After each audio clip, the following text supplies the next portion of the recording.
우리 형 임영윤. 월말에 은행 창구는 참 붐빈다. 오늘은 선명의 후원 아동에게 후원금을 붙이는 날이다. 그동안은 자동이체로 후원금을 냈었는데 지난달에 자동이체에서 지로로 바꿨다. 대기표를 받고서 북적대는 사람들을 물끄러미 바라보며 조금은 지루한 시간을 보내고 있다. 물론 자동이체가 편하긴 하지만 형도 나처럼 이렇게 지루했을까? 아마 아닐 것 같다. 오늘에서야 나는 왜 형이 그 손쉬운 이체로 하지 않고 그렇게 고집스럽게 한 달마다 꼬박꼬박 지로용지를 썼었는지 형의 마음을 조금은 알 것 같기도 하다. 우리 형은 언청이었다. 어려운 말로는 9개월이라고도 하는데 입 천정이 벌어져서 태어나는 선천성 기형의 한 종류였다. 세상에 태어난 형을 처음으로 기다리고 있었던 것은 어머니의 따뜻한 젖꼭지가 아니라 차가운 주사바늘이었다. 형은 태어나자마자 수술을 받아야 했고 남들은 그리 쉽게 무는 어머니의 젖꼭지도 태어나고 몇 날 며칠이나 지난 후에야 물 수 있었다. 형의 어렸을 때 별명은 방귀신이었다. 허구한 날 밖에도 안 나오고 방에서만 시간을 보냈기 때문이었다. 하기는 밖에 나와봐야 동네 아이들의 놀림감이나 되기 일쑤였으니 나로서는 차라리 그런 형이 그저 집에만 있어주는 게 고맙기도 했다. 나는 그런 형이 창피했다. 어린 마음에도 그런 형을 두고 있다는 사실이 부끄럽게 느껴졌다. 형은 국민학교 입학하기 전에 2번째 수술을 받았다. 비록 어렸을 때였으나 수술실로 형을 들여보내고 나서 수술실 밖 의자에 꼼짝 않고 앉아 기도드리던 어머니의 모습은 지금도 잊혀지지가 않는다. 형을 위해서 그렇게 간절히 기도를 올리고 있는 어머니를 보니 은근히 형에 대한 질투심이 들었다. 어머님이 그렇게 기도드리던 그 순간만큼은 저 안에서 수술받고 있는 사람이 형이 아니라 나였으면 하고 바랐던 것 같기도 하다. 어머니는 솔직히 나보다 형을 더 좋아했다. 가끔씩 자식들의 어린 시절을 회상하시는 어머니의 말씀 속에서 항상 형은 착하고 순한 아이였고 나는 어쩔 수 없는 장난꾸러기였다. 그네를 태우면 형은 즐겁게 잘 탔었는데 너는 울고 제자리에서 빙빙 돌다가 넘어지고 그랬지. 형은 나보다 한 해 먼저 국민학교에 입학했다. 수술 자국을 숨기기 위해 아침마다 어머니는 하얀 반창고를 형의 입술 위에다가 붙여주시고는 했다. 나 같으면 그 꼴을 하고서는 창피해서 학교에 못 갈 텐데 형은 아무 소리도 않고 매일 아침 등굣길에 올랐다. 형이 학교에서 어떻게 지냈는지는 잘 모르지만 아마 고생 꽤나 했던 것 같다. 언제부턴가 형에게는 말을 더듬는 버릇이 생기고 있었다. 나는 그런 형을 걱정해 주기는커녕 말할 때마다 버벅거린다고 버버리라고 놀리고 그랬다. 형이라는 말 대신 버버리라고 불렀고 내 딴에는 그 말이 참 재미있는 말로 생각되었다. 어머니가 있는 자리에서는 무서워서 감히 버버리란 말을 못 썼지만 형하고 단둘이 있는 자리에서는 항상 버버라 버버라 이렇게 부르곤 했다. 형은 공부를 잘했다. 항상 반에서 1등을 하였다. 비록 한 학년 차이가 나긴 했지만 형의 성적표는 나보다 항상 조금 더 잘 나오곤 했다. 어쩌면 그런 형을 질투하고 시기하는 마음에서 더 그런 말을 쓰고 했었는지도 모른다. 언젠가 형이 어머니에게 무진장 매맞은 적이 있었다. 그러니까 내가 국민학교 2학년 때였다. 그때 나는 그 당시 내 또래의 다른 아이들과 마찬가지로 한참 만화와 오락에 빠져 있어 항상 용돈이 부족했다. 그래서 매일 밤 어머니의 지갑에서 몇백 원씩을 슬쩍 하고는 했었고, 그러다 어느 날은 강크게도 어머니의 지갑에서 5천 원이나 훔쳐서, 그 옛날 5천 원은 참 큰 돈이었다. 텔레비전 위에 덮개 밑에 숨겨두었는데 그게 그만 다음날 아침에 발각이 되고 말았다. 어머니는 당연히 나를 의심했다. 어머니는 무서운 분이었다. 게다가 그 며칠 전부터 어머니가 돈 문제로 고민하고 계셨던지라 두려운 마음에 나는 절대 그런 적이 없었다고 철저히 잡아뗐다. 다음에 어머니는 형을 추궁했다. 형은 처음에는 무슨 영문인 줄 몰라 했다. 찰나의 순간이었지만 나는 염치 없게도 형의 대답에 한 가닥 희망을 걸고 그 위기를 빠져나오기를 고대하고 있었다. 그런 나를 잠시 바라보더니 형은 어머니에게 잘못했다고 말했다. 어머니는 믿었던 형이었기에 더욱더 화가 나셨고, 나는 죽도록 어머니에게 매맞고 있던 형을 그저 바라보고 있을 수밖에 없었다. 형이 매를 맞는 모습을 보니 철없던 내 마음에도 형에게 그렇게 미안할 수가 없었다. 어머니가 방을 나가버리고서 방 한구석에 엎드려 있던 형에게 가까이 다가가 보았더니 형은 숨조차 고르게 쉬지 못하고 사시나무처럼 몸을 떨고 있었다. 그 후 얼마 동안은 형에게 버버리라는 말도 안 하고 고분고분 지냈다. 그러던 어느 날 우리 동네에서 제일로 쌈 잘하던 깡패 같은 녀석이 형을 괴롭히고 있는 것을 보았다. 그 녀석은 형하고 나이가 똑같았는데 질 나쁘기로 소문난 녀석이었다. 나는 형에게 빚진 것도 있던 만큼 형을 위해서 그 자식과 싸웠다. 싸우다가 보니 그 녀석의 코에서 피가 흐르고 있었다. 원래 애들 싸움은 먼저 코피나는 쪽이 지는 것인지라 나는 기세등등하게 그 녀석을 몰아붙이기 시작했는데 형이 갑자기 나를 말리는 것이었다. 나는 한참 싸움이 재미있던 판에 형이 끼어들자 화가 버럭 났다. 하지만 지은 죄가 있어 아무 말 하지 않고 물러서고 말았다. 그런데 웬일인지 그 후로 깡패 녀석과 형이 아주 친해지기 시작했다. 형은 사람을 아주 편하게 해주는 구석이 있었다. 사실 나는 형의 그런 면이 마음에 안 들었다. 그런 면 때문에 내가 어머니한테 귀여움을 더 못 받고 있었다고 생각했기 때문이었다. 형과 그 깡패 녀석의 집에 놀러 간 적이 있었는데 그 녀석이 장롱 밑에서 담뱃갑을 꺼내더니 형하고 나한테 권하는 것이었다. 그때 담배라는 걸 처음 피워보았다.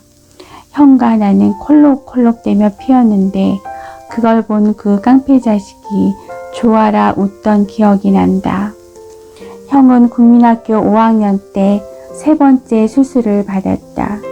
그 후로는 입술 위에 반창고 붙이는 짓은 그만두게 되었다. 그래도 여전히 말더듬는 버릇은 잘 고쳐지지 않았다. 언제부턴가 나는 다시 형에게 버버리란 말을 쓰기 시작했다. 그러다가 TV에서 언청이란 말을 처음 듣게 되었다. 처음에는 그 말이 무슨 뜻인지 잘 몰랐는데 얼마 후에 그 말이 바로 우리 형과 같은 사람을 뜻하는 것이라는 걸 알게 되었다. 나는 그런 희귀한 단어를 알게 된 게 참 신기했다. 그리고 며칠 후에 형에게 버버리 대신 원청이라는 말을 썼다. 그 말을 들은 형은 마치 오래전부터 그 말을 알고 있었던 것처럼 담담한 표정으로 듣고 있더니 내 머리에 꿀밤을 먹이면서 그 말을 이제 알았구나 하며 웃어주었다. 왠지 그런 형에게 조금은 미안한 마음이 들어 형에게 다시는 언청이라는 말을 쓰지 않았다. 그러고 보면 나도 그렇게 나쁜 놈은 아니었나 보다. 내가 국민학교 5학년 다닐 적 어버이날이었다. 학교가 파하고 집에 돌아왔는데 어머니가 방 안에서 소리 없이 울고 계시는 모습을 보았다. 무슨 편지 같은 걸 읽으시면서 울고 계셨다. 어머니는 잠시 후 그 편지를 조금은 초라하게 생긴 핸드백 안에 넣으셨다. 나는 어머니가 방을 나가신 후 몰래 들어가 그 핸드백을 열어보았다. 그 안에는 조금 빛바랜 편지 봉투부터 쓴 지 얼마 안 되어 보이는 편지까지 있었다. 나는 어머니가 지금 막 읽으셨던 듯한 편지를 꺼냈다. 형이 쓴 편지였다. 형이 매해 어버이날마다 썼던 편지를 어머니는 그렇게 모아놓고 계셨던 것이었다. 편지 내용을 읽어보고는 나는 왜 그토록 어머니가 형을 사랑하고 형에게 집착하는지, 그때 나에게는 어머니의 형에 대한 사랑이 집착으로 느껴졌다. 조금은 이해하게 되었다. 만약 내가 형처럼 태어났다면 나는 나를 그렇게 낳은 부모를 원망하고 미워했을 텐데 형은 그 반대였다. 오히려 자기가 그렇게 태어남으로 인해 걱정하고 마음 아파하셨을 어머니에게 용서를 빌고 또 위로하고 있었다. 어느덧 한 해가 지나고 형은 중학교에 입학하게 되었다. 그 다음에 나도 중학교에 올라갔는데 한 집에 살고 있음에도 형과 나는 다른 학교를 배정받았다. 형은 중학교에 올라가서도 항상 1등을 했다. 나도 공부를 꽤 잘하는 편이었는데 항상 형보다는 조금 못했다. 그런데 언제부터인가 형이 일기를 쓰고 있다는 사실을 알게 되었다. 가끔씩 형의 일기를 훔쳐보곤 했는데 형은 시인이었던 것 같다. 형이 지은 시는 이해하기가 참 쉬웠다. 교과서에 실린 시들처럼 복잡한 비유나 은유 같은 것도 없었고 아무리 무식한 사람이 읽어도 무슨 뜻인지 알 수 있을 그런 시를 많이 썼다. 그런데 읽고 있으면 나도 모르게 눈물 한 방울이 맺히는 그런 시들이었다. 나는 형이 썼던 시들을 참 좋아했던 것 같다. 고등학교에 진학해서 나는 형의 영향으로 쌍밤이라는 문학 서클에 가입하게 되었다. 연합 서클이라 학생들도 참 많았다. 한 집에 사는데도 불구하고 중학교는 형과 다른 곳을 다녔는데 고등학교 때는 형과 한 학교를 다니게 되었다. 나는 또 고등학교 때 갑자기 키가 부쩍 자라 형보다 10cm는 더 크게 되었다. 게다가 나는 얼굴도 어디를 가나 빠지지 않을 정도로 잘생겨서 여학생들에게 인기가 많았다. 나는 형이 불쌍했다. 키도 작지. 그렇다고 얼굴이 잘생겼기를 하나, 말을 잘하나. 형을 보며 나는 무언가 우월감 같은 것을 느끼기 시작했다. 하지만 그런 거에 형은 전혀 무감각했다. 마치 이 세상 사람이 아닌 것처럼 보였다. 어느 맑은 가을날이었다. 집을 나서는데 참새 한 마리가 대문 앞에 죽어 있었다. 나는 얼굴을 잔뜩 찡그리고 다시 집 안으로 들어가서 착한 일 한답시고 빗자루와 쓰레기를 들고 나왔다. 참새를 쓸어 담아 쓰레기통에 버리려고 했다. 그때 형이 대문을 나왔다. 나는 형이 칭찬을 해줄 것으로 알고 잔뜩 기대했는데 형은 모처럼 착한 일 하려고 하는 나를 만류했다. 그러더니 손수건을 꺼내 그 죽은 새를 담아 집 뒤에 야산으로 올라가는 것이었다.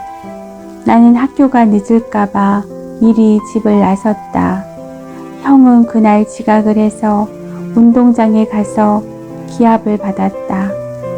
팍팍한 다리를 두드리며 올라오는 형에게 참새는 어떻게 했냐고 물어보니까 뒷산 양지 바른 곳에 묻어주고 왔다고 했다. 그러면서 참새를 묻고 나서 기도를 했다고 했다. 나는 내심 그깟 죽은 새 한 마리 땅에 묻고 나서 기도는 무슨 기도냐며 그래도 궁금해 형에게 뭐라고 기도했냐고 물었더니 형은 슬픈 얼굴로 대답했다. 만약 이 다음 어느 생엔가 내가 오늘의 너처럼 어느 집 앞에 쓸쓸히 죽어 누워 있으면 그때는 네가 나를 거두어 주렴. 형은 고등학교 2학년 겨울에 또 수술을 받았다. 정말 그놈의 수술은 끝이 없는 것 같았다. 어머니 말로는 형의 수술비로 집 한 채 값이 날라갔다고 한다. 우리 집은 가난했었다. 국민학교 때까지는 1년에 2번씩 이사를 다녔다. 우리 집을 가지는 게 소원이었다. 거기다가 형의 수술비까지 대느라 언제나 쪼들렸다. 아버지가 벌어오시는 것으로는 어림도 없었다. 어머니는 언제부터인가 돈놀이에 관심을 가지기 시작하셨다. 쉽게 말해서 고리대금업이었는데 어머니는 악착같이 돈을 모으셨다. 채무자들을 어떤 때는 참 심하다 싶게 몰아붙이기도 했다. 부동산에도 손을 대 지금 있는 집도 장만하시고 그러셨다. 어머니는 참 지독하셨다. 그리고 너무 돈에 집착하고 그랬다. 극장도 한 번 안 가셨다. 극장 가서 영화 볼 돈 있으면 차라리 맛있는 걸 사 먹는 게 낫다는 주의셨다. 그런 어머니를 보며 형은 항상 마음 아파했다. 자기 때문에 어머니가 저렇게 되셨다는 것이다. 형은 어머니에게 누가 될 만한 일은 한 번도 해본 일이 없었다. 적어도 내 기억에는 그랬다. 하지만 그런 형에게도 어머니 마음에 들지 않는 점이 하나 있었다. 형은 거의 돈을 쓰지 않았는데 그런 형도 돈을 쓰는 곳이 한 군데 있었다. 길에서 거지를 보면 없는 돈에도 항상 얼마씩을 주고는 했다. 그냥 지나치는 법이 없었다. 내가 옆에서 아무리 저런 사람들 도와줘봤자 소용없는 짓이라고 설교를 해도 소용이 없었다. 그런 형에 대해서 어머니에게 이르면 어머니는 형을 걱정스러운 눈으로 바라보고는 하셨다. 돈이라는 게 얼마나 피나게 모아야 하는 건데 저러느냐는 것이었다. 어머니는 형에게 항상 무서운 세상에 대해서 말하시곤 했다. 그러면서 말끔 머리에는 이런 말을 붙이셨다. 너는 공부 못하면 시체야. 형은 시체가 되지 않기 위해서 그렇게 공부를 열심히 했던 것일까? 그랬던 것 같지는 않다. 지금까지 형이 자기 자신 때문에 뭘 걱정하는 걸 본 적이 없었으니까. 나는 여자들에게 인기가 많았다. 곁에 항상 여자가 많아서 용돈이 부족하곤 했다. 좀 부족하긴 했지만 어렸을 적처럼 어머니 지갑을 뒤지진 않았다. 형이 나 때문에 그렇게 모진 매를 맞았었는데 어떻게 그런 짓을 또 할 수 있겠는가. 그 다음에 겨울 우리 집에 경사가 하나 났다. 형이 대학에 합격한 것이었다. 그런데 형은 서울에 좋다 하는 대학을 다 마다하고 지방에 있는 피공대를 지망해서 합격했다. 나는 참 알 수가 없었다. 서울이 얼마나 놀기가 좋은데 그 그 외진 데까지 찾아가는지 이해가 안 되었다. 형이 서울을 떠나던 날 나는 그때까지 어머니가 그렇게 많은 눈물을 보이시는 건 처음 봤다. 형이 떠난 아침부터 저녁 때까지 손수건이 눈에서 떨어지지를 않았다.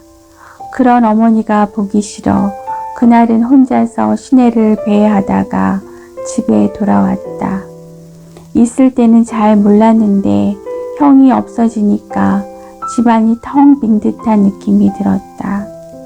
형은 자주 편지를 썼다. 그리고 어버이날마다 선물을 들고 집에 찾아오곤 했다.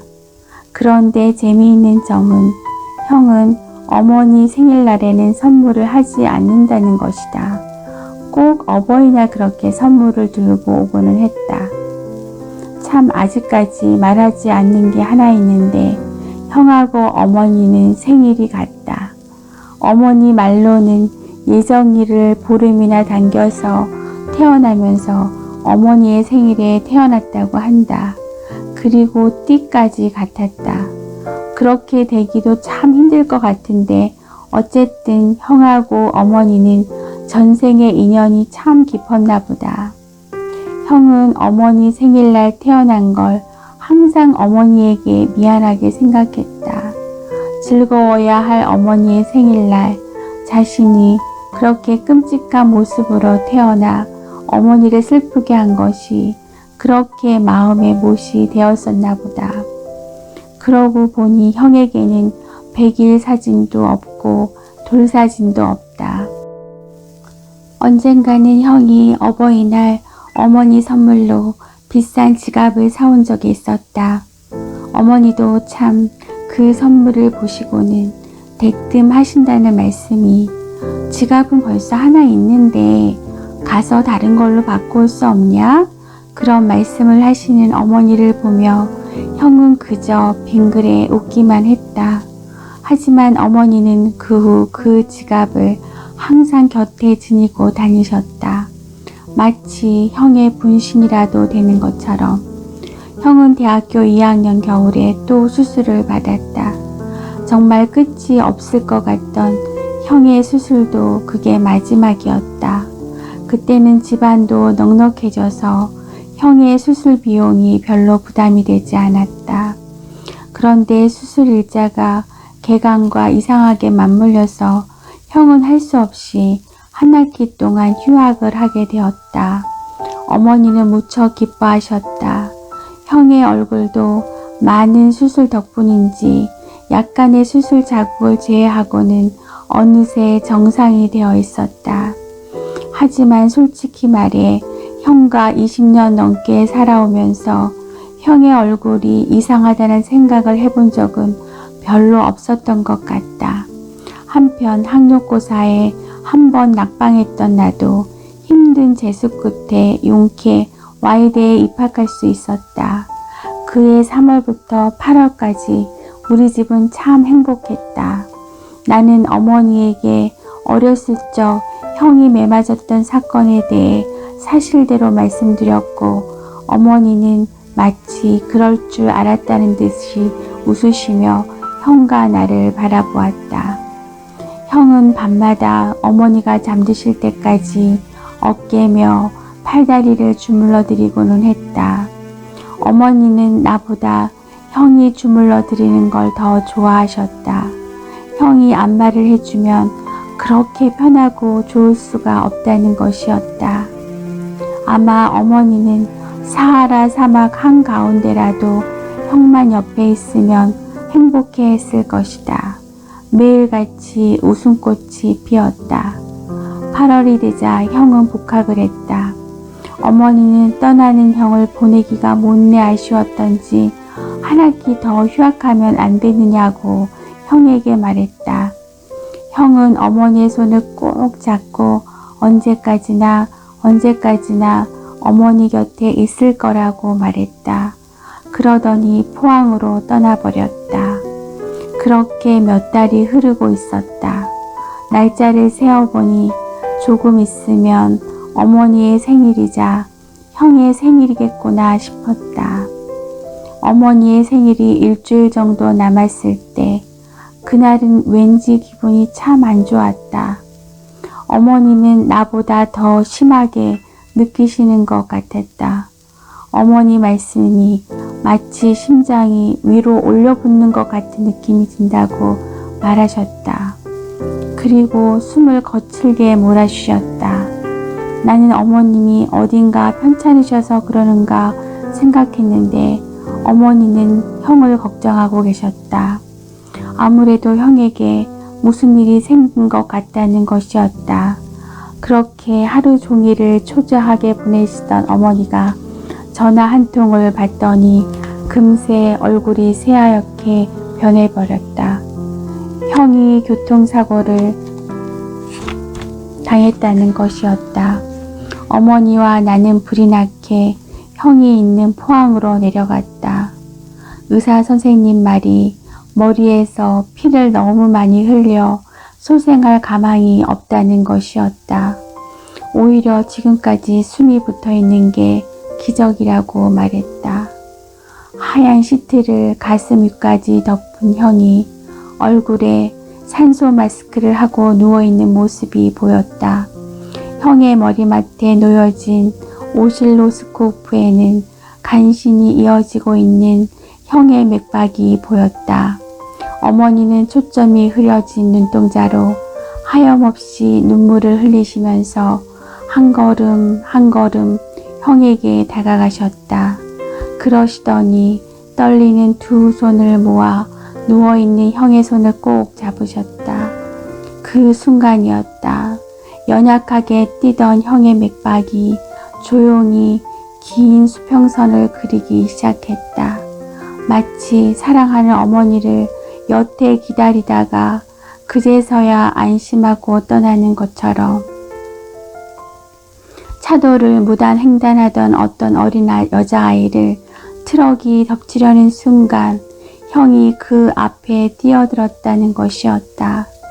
다행히 여자아이는 팔만 조금 다쳤지만 형은 트럭에 치이고 나서 머리를 땅에 부딪히고 말았다고 한다. 어머니는 슬픔에 넋이 나가버렸는데 나는 그 순간 묘하게도 참 형다운 최후였구나 하는 생각이 들었다. 하느님이 천사를 그렇게 오랫동안 지상에 내버려 두지는 않을 테니까 말이다. 그런 말도 안 되는 생각을 한동안 하며 통곡을 하고 계신 어머니 옆에 넋이 나간 채 서 있었다. 그 다음 며칠 동안 우리 집은 무덤과도 같았다. 어머니는 음식은커녕 물조차 드시지 않았다. 그런 어머니의 모습을 보니 한편으로는 그렇게 떠난 형에게 한없이 원망하는 마음이 생기기도 했다. 어머니는 사흘째 되던 날부터 온몸에 열꽃이 피기 시작했다. 참 지독한 열병이었다. 급히 의사를 불렀지만 의사는 영양제를 놓아주면서 환자 스스로 일어나야지 별다른 수가 없다는 말을 했다.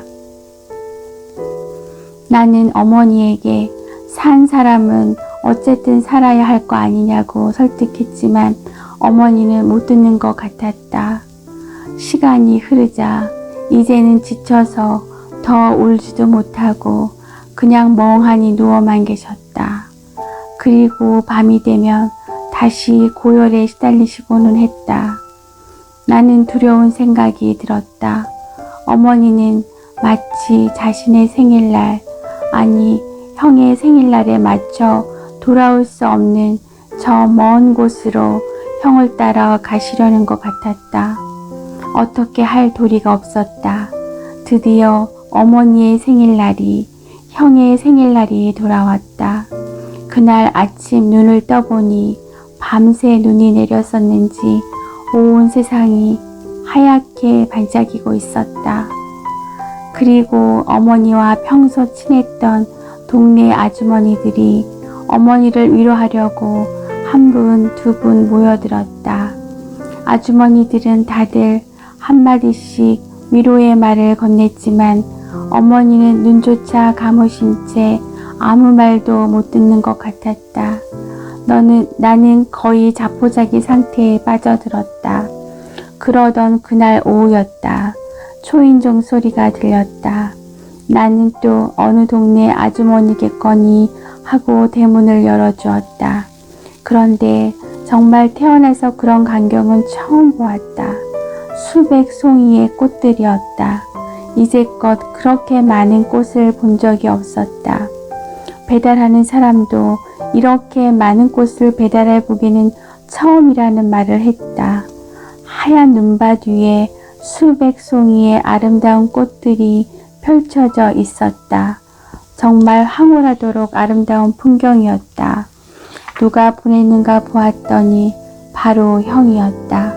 어머니가 어느새 나오셔서 그 광경을 보시고 계셨다. 어디서 그런 기력이 다시 생겨났는지 애써 문틀에 의지하며 서 계셨다. 나는 형이 남긴 짤막한 생일 축하 메시지를 어머니에게 보여드렸다. 어머니, 오래오래 행복하게 사셔야 돼요. 언제까지나 어머니 곁에서 함께 할 겁니다. 어머니 눈가에 마른 줄 알았던 눈물이 다시 조용히 번지기 시작했다. 언제 꽃배달을 시켰는가 보았더니 자신이 교통사고를 당하기 바로 전날이었다. 생일에는 절대 선물을 하지 않던 형이 꽃 같은 것은 관심에도 없으셨던 어머니에게 이렇게 많은 아름다운 꽃들을 어머니의 생일, 바로 자신의 생일에 보내온 곳이었다. 그때 문득 마당에서 맴돌고 있는 참새 한 마리를 보았다. 언제부터 그러고 있었는지 참새 한 마리가 마당에 앉아 있었다. 내가 자신에게 관심을 보이는 걸 알았는지 참새는 날개를 파닥거리며 날아올라 마당을 한 바퀴 휘 돌더니 하늘 높이 날아오르기 시작했다. 여태까지 나는 그렇게 높이 나는 참새를 본 적이 없다. 그렇게 아득히 날아오르더니 하늘 끝으로 사라져 버렸다. 그날 이후 어머니는 조금씩 기력을 다시 찾기 시작하셨다. 그런데 어머니의 눈빛이 바뀐 걸 알게 되었다. 옛날에는 항상 돈에 얼매이고 근심이 가시지 않던 어머니의 눈빛에 한없는 평화가 감돌고 있었다. 그리고 어머니는 결혼하시고는 나가시지 않았던 성당을 다시 다니기 시작하셨다. 원래 어머니는 결혼하시기 전에 독실한 천주교 신자였다고 한다. 세례명인가 영세명인가 잘은 모르겠지만 어머니의 세례명이 아네스였다는 것도 그때 처음 알았다. 아참, 형의 유품을 정리하다 보니 형이 선명회라는 단체에 가입하여 한 어린이를 돕고 있었다는 것을 알게 되었다. 지금 그 아이의 후원자는 바로 나다. 내 평생에 내가 누군가를 돕는 일 같은 걸 하게 될 줄은 몰랐다. 한 달에 한 번씩 지로로 후원금을 붙여주고는 한다. 그동안은 자동이체로 했었는데 그러다 보니까 내가 누군가를 후원하고 있다는 사실조차 까맣게 잊고 지내기가 일쑤였다. 그 애하고 만나봤는데 그의 말은 형이 크리스마스나 그의 생일뿐 아니라 새학기가 시작되면 학용품도 사서 붙여주고 편지도 자주 써주고 그랬단다. 그에게는 형이 참 보고 싶다며 지금 형은 어디 있느냐고 물었다. 나는 차마 형이 죽었다는 말을 할 수 없었다. 사정이 있어서 저 하늘 너머 먼 나라에 가 있다고만 말해주었다. 이런저런 이야기를 나누다 다음에 다시 만나기로 약속하고 뒤돌아 걸어가는데 뒤에서 그의 목소리가 내 귓전을 때렸다. 그렇게 좋은 형과 한 집에서 매일같이 함께 사시니 얼마나 행복하세요? 마치 그제서야 나는 깨닫게 되었다. 형과 지난 20여 년간의 시간이 얼마나 행복했었는가를, 나는 왜 그렇게 어리석었던가. 아이에게 무어라 대답을 해주어야 할 텐데 갑자기 목이 메어오기 시작했다. 그 순간 언제나 나에게 따뜻한 미소를 보내주던 형의 다정한 얼굴이 떠올랐다. 내가 매일같이 동네 아이들과 어울렸을 때 혼자서 방을 지키던 우리 형은 얼마나 외로웠을까. 학교에서 아이들에게 괴롭힘을 당해 말까지 더듬어대던 우리 형에게 위로의 말은커녕 그보다 더 괴롭히기만 했던 나는 나쁜 동생이 아니던가. 그런 못된 동생을 위해서 몇 가지 대신 맞아주던 착한 우리 형. 아이에게 눈물을 보이지 않으려 애쓰며 천천히 돌아서서 아이에게 이렇게 말했다. 그럼 얼마나 행복했는데. 그렇게 좋은 형이 있어서 나는 참 행복하단다. 하지만 아이와 눈이 마주친 순간 눈앞이 그만 부옇게 흐려지고 말았다. 드디어 전광판에 내 대기번호가 찍혔다. 나는 천천히 은행원 앞으로 걸어가서 선명의 지로용지와 후원금을 내밀었다. 은행원은 사무적으로 도장을 몇 번 꽝꽝 찍어더니 영수증을 나에게 건네주었지만 영수증을 받아든 순간 나는 왠지 형의 따뜻한 체온이 느껴지는 듯해서 몇 번이고 영수증 종이를 어루만져 보았다. 은행문을 나서니 토요일 오후의 따뜻한 햇살이 나를 반겨주고 있다. 나는 솔직히 이해한테 형이 했던 것처럼 할 자신은 없다. 그래도 한번 열심히 노력해 볼 생각이다. 그래야 천사의 동생이 될 자격을 갖게 될 테니까.